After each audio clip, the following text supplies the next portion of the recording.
What is up, Mets fans? Welcome back to another episode of the Mets'd podcast. We've got some rumors to talk about today. Luis Castillo, Alex Bregman. Bunch of trades happened in Major League Baseball over the last few days since we dropped an episode for you guys. Wright's getting his number retired. Juan Soto press conference. Shockingly, I don't know how, but we have so much to talk about. That's what happens when we take a few days off, but we're back better than ever, ready to talk about everything with you guys. Before we do, make sure you drop a like on the YouTube video. If you're listening to us, Apple Podcasts, Spotify, Google, drop us a rating, drop us a review, download, and subscribe. Subscribe to the YouTube channel as well if you haven't. We're almost at 7,000 subscribers. Would love to hit that by the end of the year. And follow us on all our social media, at Mets'd, Twitter, Instagram, TikTok. Great content going out there as always. James, a couple days off from talking to you. What's going on in your head? What's happening over there? Nothing. Baseball's been crazy. I think the last week was one of the most wild winter meetings we've ever experienced, at least as baseball fans in our lifetime. I don't know if this is how it used to be, but all those guys got together at the Hilton, wherever in Dallas, and they made moves that put shockwaves around the league. Like we started with Juan Soto and the Mets, and then the Yankees went kind of crazy. And then freaking Kyle Tucker gets traded for like an objectively fair package, but you have a baseball team that's the second or third best team in their respective league, and like, let's get rid of our best player. It's terrible. It's loser mentality from one of the winningest franchises in the last 10 years of baseball. But it now affects us. It affects the Mets. It affects the market. Kind of, there's ripple effects from all these little tiny moves through the whole league. And as the Mets, as we said last episode, trying to build a World Series team 2025, now we have to deal with the repercussions of that. Yeah, it's bizarre. The National League is absolutely loaded right now. The Cubs getting Kyle Tucker makes them a significantly better team. They're a team you have to keep an eye out for. We know about the Dodgers. You know about the Braves, the Phillies. All these teams in the National League are great, while the American League is going to be a cakewalk for the Yankees once again, which is a real shame. And it might get even easier because the Luis Castillo trade rumors are legit, and a bunch of the teams that are interested are in the National League. The Mets being one of them. The Mets, Cubs, White Sox, and Orioles have all inquired. Red Sox, my bad. Red Sox. I misread that. Inquired on, I was about to say White Sox. That's crazy. I don't know how I did that. But they've all inquired about Luis Castillo. And, I mean, we've been talking about it all offseason that he's a guy that we thought would be a great fit with the Mets. He's a guy that we knew the Mariners were going to be interested in moving. And we got some comments from Jerry DiPoto from the winter meetings, from, just different articles and writers, talking about how Luis Castillo will be moved if they think the return makes the team better. And I think that is super important. Obviously, when you make trades, usually that's what happens. Usually you're trying to get better when you make trades. You're not trying to get worse most of the time. And there's, as we said in the last episode with the comps for Luis Castillo trades, really hard to figure out what his value is on the trade market because no one trades contracts like these for good pitchers. And that's exactly what Luis Castillo is. What do you think is going to go on with this Luis Castillo stuff? I think it was interesting. Ken Rosenthal broke the story late last week, and later on in the article, he said the Mariners are not interested in simply dumping his contract with the goal of applying the savings elsewhere. Castillo's full no-trade clause further complicates matters, enabling him to effectively pick his next team. So I think that I was all saying that it's going to be very hard to trade for Luis Castillo. You have to give them something that will make the team better right now. It's not like we kind of thought at the beginning of this offseason, I guess wrongfully, that you can make a trade with the Mariners, you can give them something, they lose the $20 million, then they reapply the $20 million. That's just not guaranteed. I know Ken Rosenthal also linked them to Christian Walker, but it's not a one-to-one. So it makes this really difficult. I think it makes it even more difficult again because of that no-trade clause. It seems like a guy like Luis Castillo, if he's waiving that no-trade clause, I'm sure all four of those teams that were linked to him, the Mets, the Cubs, the Red Sox, the Orioles, were all teams he likely would waive it for.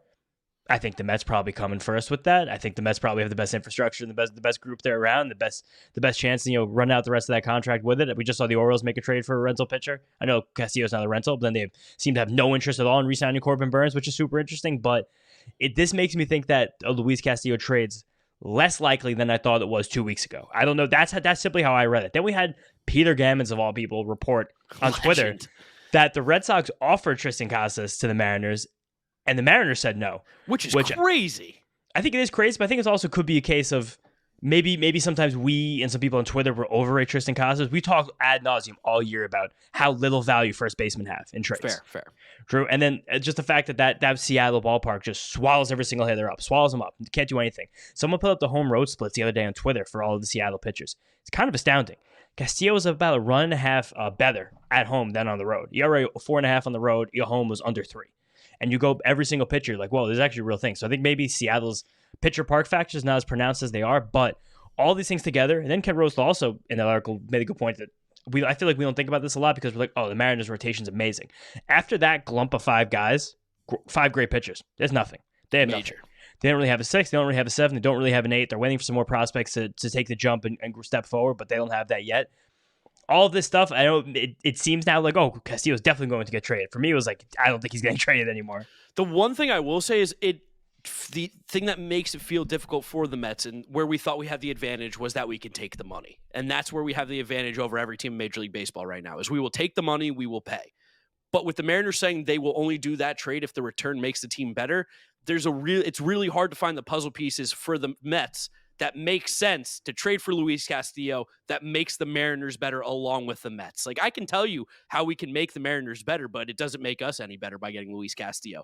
I don't know how it's fair for both sides, just because, like, as much as we love Ronnie Mauricio and Luis Angel Acuna, and we think Brett Beatty could have a turnaround, and those kind of players, that doesn't necessarily make the Mariners better than having Luis Castillo by any means. They're all still relatively unproven. Yeah, they're unproven. And also, like, we talked about a couple episodes ago, the Mariners' infield is atrocious. It's horrible. It's Ryan Bliss. It's Dylan Moore. Like, it's even J.P. Crawford. Those are the guys starting in the infield right now. So those guys probably do objectively make them better, but I don't think it makes them better opportunity cost-wise to losing Luis Castillo, which, again, like, this kind of, I don't know, this is the issue sometimes with these trades. Like, you have a team like the Cubs that just pulled off this trade for Kyle Tucker, where they were able to trade Isaac Paredes, who is a fine player. A lot of it's going to depend on the ballpark he's playing in. Luckily, he's going to a place in Houston. It's really going to play to his strengths. Hayden Wesneski. How do you say his last name? Hayden Wesneski. Wesneski. He's had an up and down run. He's probably going to be a reliever. I'm sure the Astros will get more out of him than the Cubs did. And then Cam Smith, who you liked in the draft last year, and what he did in the minor leagues last year made it seem like if there was a redraft, he'd probably be one of the 3 or 4 first players off the entire board, especially one of the 2 or 3 first hitters. So then again, it is a good trade package, but it just kind of goes to show how much some teams are willing to win and how much some teams seem to not be really pushing to win at all. Yeah, like you look at the Astros outfield, like who the hell is going to play the outfield for them? Like they have nobody out there right now, or first base. Like they have major holes, and it's so bizarre too because they're a team that was pretty much dominating the AL West. And is that a combination of they still think they're going to be able to without Kyle Tucker? Do they think that with the additions that they made, they'll be able to get better and still run through the AL West like they have? Or are they just kind of packing it up this year and say, well, we refigure it out? I don't know. It's so weird. And that also then brings up the question of if the Astros are kind of like, whatever, this is a retooling year, is Framber Valdez available? Because that should be the guy the Mets should be circling, dotting all the I's. I'd love to see him in Citi Field. I thought you were going the other direction. I was going to say these Castillo rumors came out later in the day last Friday when the Tucker trade happened earlier in the day. I think that Dipoto was like, oh my God, the Astros are going to start selling? I'm telling the world now, if you don't make me better, I'm not giving you Luis Castillo. Like, I need an absolute square reason why I'm going to be better if I trade this guy. Because suddenly the Mariners, who as they said before, their only goal is to win 54% of the games every year, and they always seem to hang right around that number, and nothing ever breaks right for them. They're suddenly I think the favorites in that division. The Rangers are still a very good team. I think they dealt with a lot of injuries last year, and they have a big swing, definitely a wide range of things that can happen. But the Jake Burger trade, I think, really, really pushed up the Rangers' floor as a team, something that I also kind of wish the Mets might have kicked the tires on, because you got Jake Burger for a couple prospects that probably aren't even the top 200. Yeah, a couple guys who you hope become like utility infielders at the major league level. And Jake Burger's not like a perfect baseball player, but he's going to give you 30 home runs, like a 305, 310 on base at a DH first base. Like that kind of molds what the Mets kind of need right now. But again, like after Kyle Tucker leaves your division, the Yankees are the best team in the AL. They'd probably be the 5th best team in the NL. It's if things break right, the Mariners should have one of the best World Series odds in the entire American League. So now, again, why are we trading this guy?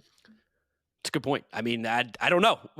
This is also the problem we've had. We're like, any other team would be like, we're not making this move. The Castillo contract is objectively awesome. It's objectively amazing to get 180 innings and a 3.5 ERA out of a guy every single year. You would sign up for it for less money than Max Fried is getting paid a season. So sign me up, whatever it is.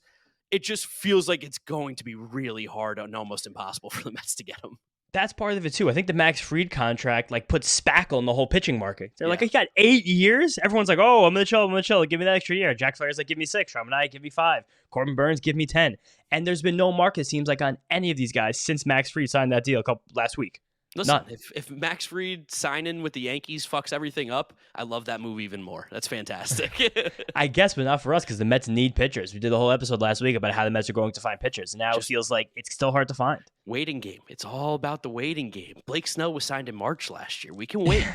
I think it does come back to, again, the two guys we talked about last episode. You just said Framber Valdez, and I think Zach Gallen is another one who it's a little too quiet in those guys right now, and those teams seem to be really, really wanting to still try to compete this year, but probably still have their eye more towards 2026 in general. So trade guys on one-year deals because you're not going to get Dylan Cease. The Padres will never hand you Dylan Cease. Mets Astros have made trades. We know they trade already. They do. And I mean, David Stearns has a relationship with the Astros organization still. Yep. I mean, the Diamondbacks also a weird one, like inter-league trade like that. But I don't know. I think the Luis Castillo pipe dream is fading away from me because I thought his acquisition cost wouldn't be that much. I thought they would like to get off that money. Now it seems like they don't really want to at all. I think that was the biggest advantage the Mets ever could have had. This holiday season, I want to give a gift to my loved ones that makes them feel special and unique. That gift is Storyworth. Here's how it works. Each week, Storyworth emails your loved one a thought-provoking question that you get to help pick. Things like, what's the bravest thing you've ever done? And what's the farthest you've ever traveled? All your loved one needs to do is respond with a story. Long or short, it doesn't matter. After that year of fun, Storyworth compiles those stories and photos into a beautiful keepsake hardcover book that you'll be able to share and revisit for generations to come. This is the perfect book to pass along at family gatherings or read with your kids. It is beautifully orchestrated by Storyworth, and that's why it has more than 35,000 five-star reviews on Trustpilot, with millions of stories preserved since they were founded over 10 years ago. With Storyworth, I'm giving those I love most a thoughtful, personal gift from the heart and preserving their memories and stories for years to come. Go to storyworth.com/foul and save $10 on your first purchase. That's storyworth.com/foul to save $10 on your first purchase. I mean, keeping in the AL West, we got some more rumors here, too. Alex Bregman rumors with the Mets. We heard this earlier in the offseason that the Mets were considering Alex Bregman. They were considering Willy Adames, maybe to play third base. Ari Alexander of Houston's NBC network or whatever it's called, I have no idea. He linked us to Alex Bregman. I don't know what to do with this because, like, this is a mental pretzel for me where, like, he is an objectively good baseball player. I have this weird fear from him going from Houston to Citi Field, even though we know the numbers park factor wise actually do kind of match with what Alex Bregman does. But in the back of my head, I still can't scratch the weird feeling of he's just going to come here and be like a 15 home run a year guy, which would be devastatingly bad. I don't know. I don't know if I want Bregman. Is that crazy to say?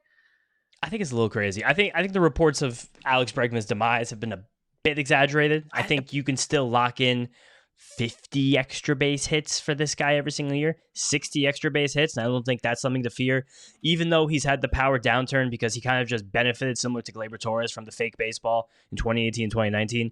He is a guy who's still settling in at the 190, 185 ISO on average for the last 3 years. That's something that I think is stable, and I think that's something that's secure. I think he's a good athlete. I think he's a really good defender. I think he's probably a really good clubhouse guy. He's a guy who can bring into your locker room. He's been like, I've climbed the mountain before. I've done these things before. Like I am literally a winning baseball player. I don't know again how it's going to happen outside. Last year was a weird bad year, but he did have a really good second half off it, and slugging percentage did go up, even though the walks kind of went down for the first time in a long time for him. But I don't know. I think that could be contract year shit. The same way we're giving Pete the benefit of the doubt, I think that people who watch Alex Bregman for every single day for the last couple of years would give him that same benefit of the doubt. And I'm not saying that I want Alex Bregman. I'm not saying I want him instead of Pete Alonso. I'm just saying that I think the Mets keep being linked to these guys because I think David Stearns is simply playing the value game. Yeah, I mean, I get very concerned seeing that walk rate drop from like 12% to 6% last year. Like is he now trying to be that player, or was it the contract year thing? Like you said, I think that is a very valid question.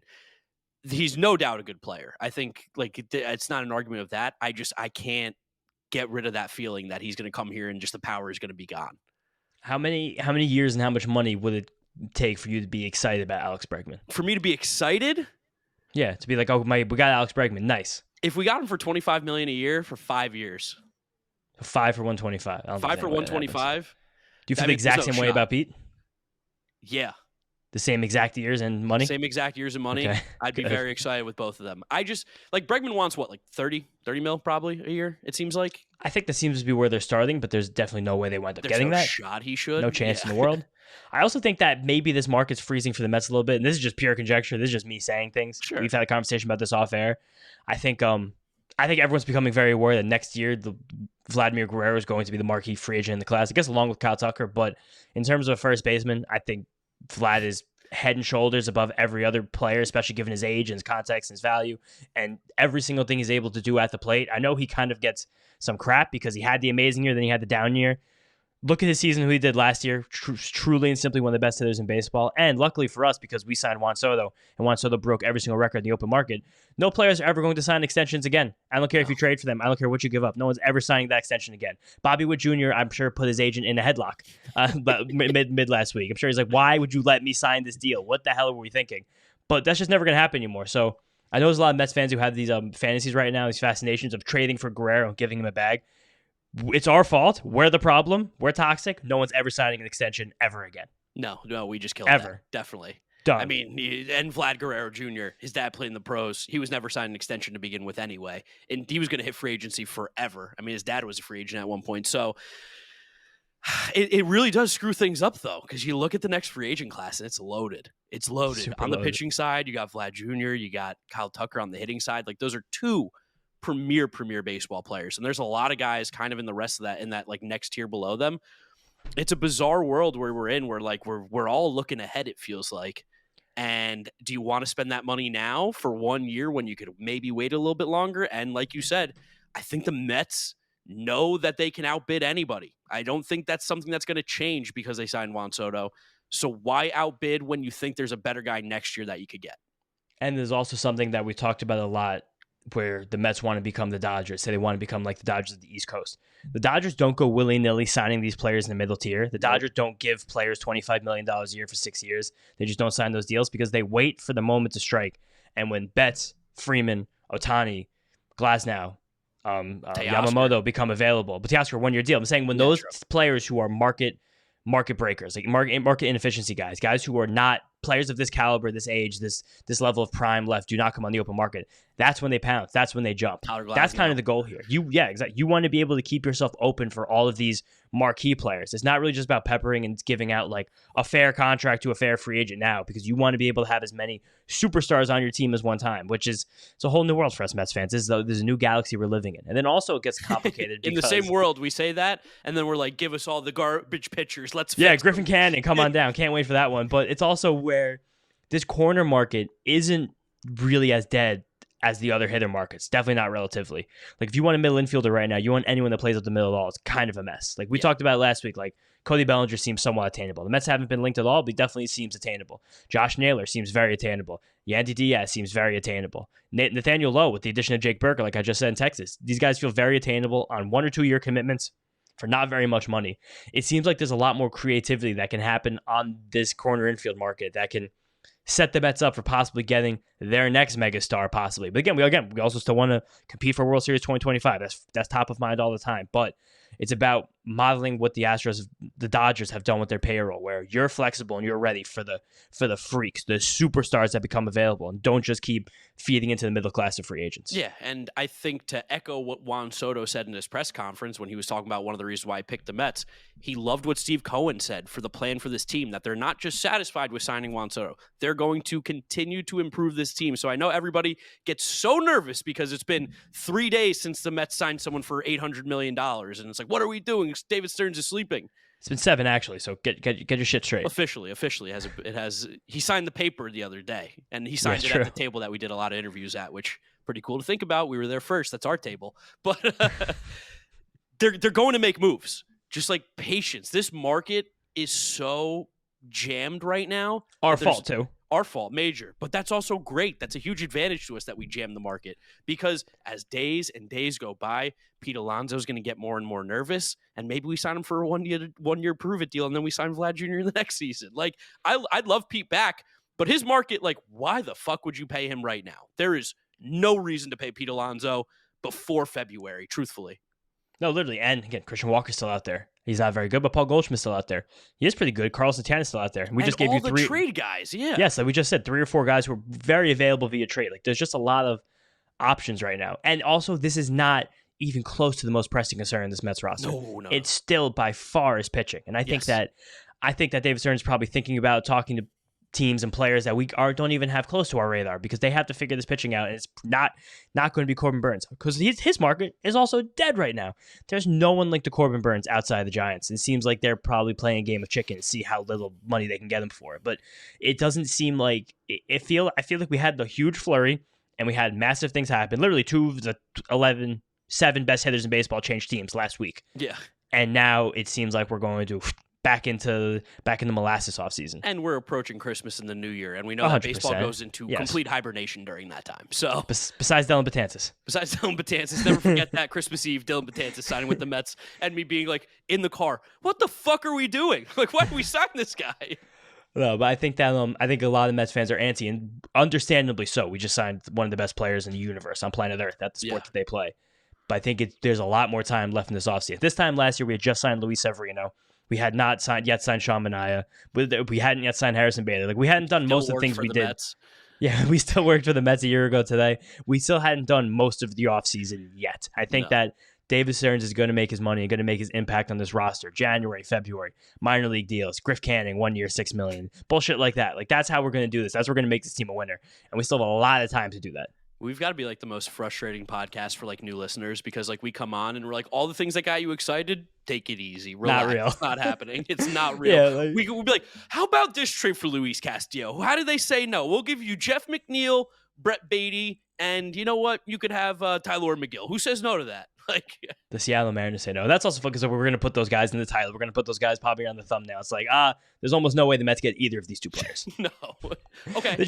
Who do you think? All right. Out of the 3 players that we've talked about the most today, Bregman, Alonso, Castillo, rank them from 1 to 3. Who is the most likely that the Mets sign? Alonso. Okay. You think Alonso 1, then who? Castillo 2. You think Bregman's the least likely? Okay. I think Bregman there's almost no chance. I think that I was going to flip him and Castillo. I think we keep getting linked to these guys because we're in the Mets and people can just link us to these guys. And Scott Boras, every single Angel's like, let's link the Mets because the Mets have money. People know the Mets are going to buy another baseball player this offseason. But Castillo just is too good of a fit. I just don't know if we can make that deal. Probably need to loop in the 3rd team, and I don't know why a 3rd team would help the Mets get better. I don't know who, if we can trade. Let's try and think about it actually for a second. Who's the 3rd team who would really want Jet Williams? Who would want Jet Williams? Yeah, I think a lot of bad teams who are competing for the future. I don't know. The A's want Jet Williams. I don't know, but who's a bad team who could give a good hitter to the Mariners? A bad team that could give a good hitter to the Mariners. That's tough. These bad teams don't have good hitters. Right, I guess the Rockies could give Ryan McMahon to the Mariners. Ryan McMahon is going to retire. Remember the Colorado Rockies. His number is going to go up on the wall someday. Give him Chris Bryant. Oh my God! All right, we've lost the plot. I just don't think that what we have, which is prospects to trade and money to spend, helps the Mariners anyway. So I guess that 21 minutes back to the top. I don't think we're getting Luis Castillo. I think it's much less likely we get Alex Bregman. All right. I respect it. Some other little housekeeping things here, just to put a little bow on it for the Mets. David Wright, number retirement, big deal. July 19th as a season ticket holder. Can't wait to sell those tickets. No, I'm just kidding. I have no idea whether or not I'm going to be there. But those tickets are going to be expensive. I mean, everybody's been waiting for the David Wright one. That has definitely been, I think, the most anticipated jersey retirement. Truthfully, did not think it was going to happen this soon. I thought we were looking at a couple more years, but I guess he's cool now with it. He's come to terms, maybe. Yeah, that, or it's also weird because this is the last number in the Rolodex the Mets had to retire for a while. After this, we got them all. Like I don't think. I think Lindor is probably next. We still have a long way to go before he even gets his number retired. Like Jacob deGrom's not going to have his number retired. This is really it. No one else from that generation is getting their number retired. That 7's not going to hang from the rafters. I'm so happy for David Wright. Growing up like my early adolescent years, he was my favorite player by far.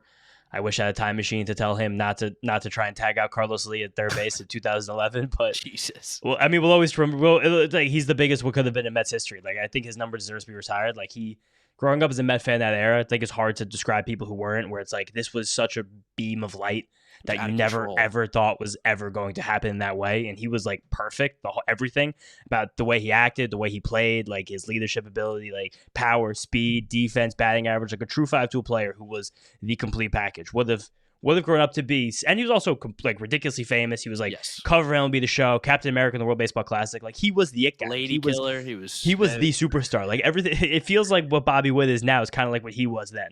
It's fair. Yeah, I mean, yeah, right. Like, but in New York. In New York, yeah, I was gonna say there's a little bit of a difference there. I love that on Twitter because a lot of Yankee fans have been, all over like Soto's actually not that good now that we don't have him, which is a really fun conversation.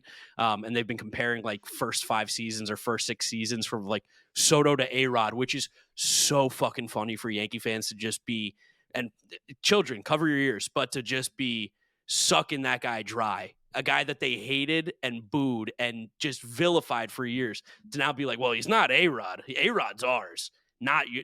Juan Soto, who cares? Like, it's very funny. But then with the David Wright stuff, Mets fans have replied back and be like, here's David Wright's like first 7 years versus Derek Jeter. And David Wright was way better, which is, it's a great job, Mets Twitter. Love you there. I mean, Derek Jeter could have gotten his war up to David Wright's if he would have done the right thing and moved to third base when the Yankees signed A-Rod, who is a superior shortstop in every single facet of the game. The best one from Yankees Twitter, though, shout out our guy Meek Mill for putting this one out there, for not putting it out there, but quote tweeting it and amplifying it. Juan Soto versus Mickey Mantle. It's like, shit, I wish we signed Mickey Mantle. Yeah, you guys are right. Mickey Mantle's better than Juan Soto. Oh my God, I can't believe one of the 5 best players of all time is better than Juan Soto. You're right about that one. Put up Barry Bonds too. He's not Barry Bonds. How about that? Not yet. But yeah, well, I don't know. It's fun to watch the Yankee fans, but happy for David Wright to get this. Then there were some other funny news and notes we want to talk to you guys about quickly about the Juan Soto press conference, about more things trickling out about the Juan Soto contract that are objectively kind of insane and pretty funny, but I think it's worth saying. First of all, the fat rumors, everyone just shut up. Not ridiculous. True. Like, I mean, it's the pinstripe. They ate a meal before. Literally, Juan Soto's younger brother posted the video of him shirtless, spraying a bottle of champagne the night he broke the deal. That our boy was yoked. He's like an ox. He's a bull. So people calling him fat, it went crazy on Twitter that day. Just everyone pipe down a little bit. Get ready for April when you want to see something crazy happen. Those authentic jerseys are meant to be worn tucked in. When you wear them out, they fan towards the bottom. They're super tight around the hips. It's a bad look if you wear it untucked. Put it on anybody besides probably like maybe Luis Robert doesn't have a belly, and that's like one of the most jacked humans on the planet, or Adolis Garcia who would just burst through it. But it's not a very flattering jersey to wear untucked. I will say, letting that picture at that exact angle get out probably wasn't the best idea. Sure, but you know what? Yeah, maybe some. Yeah, absolutely. Who cares? But I think I'm sure, like someone in that room was like, "Damn it, he does look like he has a belly." But again, he doesn't. He simply does not. And also, so much shade thrown by Juan Soto in that press conference toward the Yankees, which was so beautiful. We put out a couple tweets. Anthony DiComo put out a bunch, but it's just basically like, "Yeah, what's going on with the Yankees?" Like, I haven't talked to those guys ever. And it was like, "Why'd you leave?" He was like, "This Mets team seems like they just work really hard."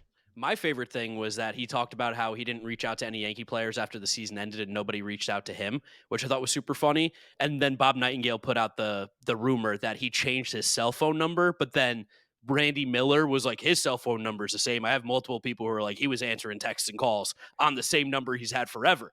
So it was a rumor off. And then the best part is Brandon Nimmo comes out of nowhere, comes out of left field literally, and goes, "Yeah, I wanted Juan Soto. I asked everybody for his number. I got it. I reached out to him saying how much we love him on the Mets." He's like, so Brandon Nimmo reached out and fucking Aaron Judge didn't? Like, what the hell is that all about? That's still so bizarre. And I know we talked to Disha about it, and she also agreed with us that it was bizarre that they didn't talk to each other.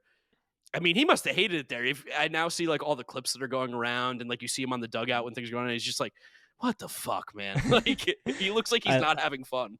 Yeah, watching Aaron Judge drop a pop-up probably didn't help that either. But it was just, it's beautiful to see that he's ours, first of all. And also, so cool to see all the Sotos there. Everyone was so excited. The family pictures during it. Yeah, 22 Sotos were there. It's just, it's amazing that this is going to be our life now, which is very cool. Yeah, it's super cool. And the contract, by the way, guys, is way bigger than we even thought it was, because all the stuff that the Mets gave him, all the extras, like the suite, and you said the chartered plane for the family for road games, which is insane. A chartered plane for your family, and the security, the private security that they're going to have. that actually all technically goes towards the luxury tax. And the stipend for clothes for his mom. Yeah, and whatever extras that we honestly might not even know about. I'm sure there's some crazy things in there. It looks like they were like, can we get this? Sure. Can we get this? Sure. Makes the contract before the opt-out worth way more than $800 million. Yeah, I forget who wrote the article, but the line in the article was, I guarantee that that Rob Manfred has a salary police looking into every single detail of this contract. No, it's very good. But you know what? Broke money don't make money. Let's go Mets. No. Love that. And then 2 more things here before we wrap up. Francisco Lindor, third baby, so there will be a time in the summer where he's going to miss a game. Possibly. We know he'll be back and ready to play on the next one at the absolute worst. That baby had to come after the Grand Slam against Carlos Estevez, right?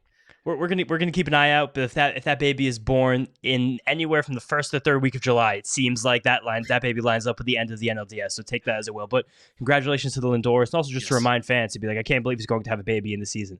The last time Francisco Lindor had a baby in season, he played the game before. He pinch hit later that afternoon, and he hit a home run the next day. So I whatever Francisco Lindor does, I trust entirely with this. Yeah, he'll be a stud as always. And then we got our first of many amazing Jose Siri clips. Did you see what Jose Siri did in the lead dom?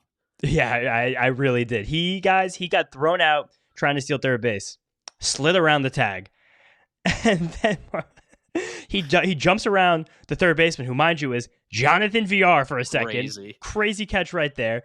Goes home plate, does a stutter step coming around home, and then does a hook slide, safe at home. Yeah, I mean, it's an absolute chaos play. I think we're going to see a lot of that from Jose Siri. I love him. He's already becoming one of my favorite, like, random players that's going to be on the Mets. A little bit of a folk hero because he is going to do some absolutely insane shit on this team. And we got a little preview of what the Mets effect is going to be like on social media this year, because that play got posted on Twitter. A couple of Mets outlets reposted that. And then suddenly the Major League Baseball main account is like, oh, this clip has steam. Mets fans are on Twitter. Bang. Jose Siri in the lead dome, getting thrown out third, wind up being safe, and then basically stealing home off that in a rundown, winds up on the Major League Baseball main account on Twitter. He's an agent of chaos. I can't wait to see what he does out of that 9-hole. I don't think I've ever said that before. I can't wait to watch the 9-hitter play baseball on the Mets. Also kind of fun because all the Yankee fans talk about Juan Soto's defense. I think it's going to be a lot better to have Juan Soto standing next to an elite defensive center fielder with some of the best range in baseball like Jose Siri compared to Aaron Judge, who's a future first baseman. Yes. Ooh, last thing. And this is going to be a quick conversation. The Mets apparently are looking to move Starling Marte, which was a rumor. I don't believe that either. You don't believe that? I don't believe it. Why? Why don't you believe it? It just seems like, first of all, he was part of the recruiting package to Juan Soto. I'm sure they're not going to piss him off. Like, deal with, just keep Starling Marte here for 1 year. Because also, who is taking that? You have to give them you have to take all the money on to get rid of Starling Marte. That's the problem with this. Yeah.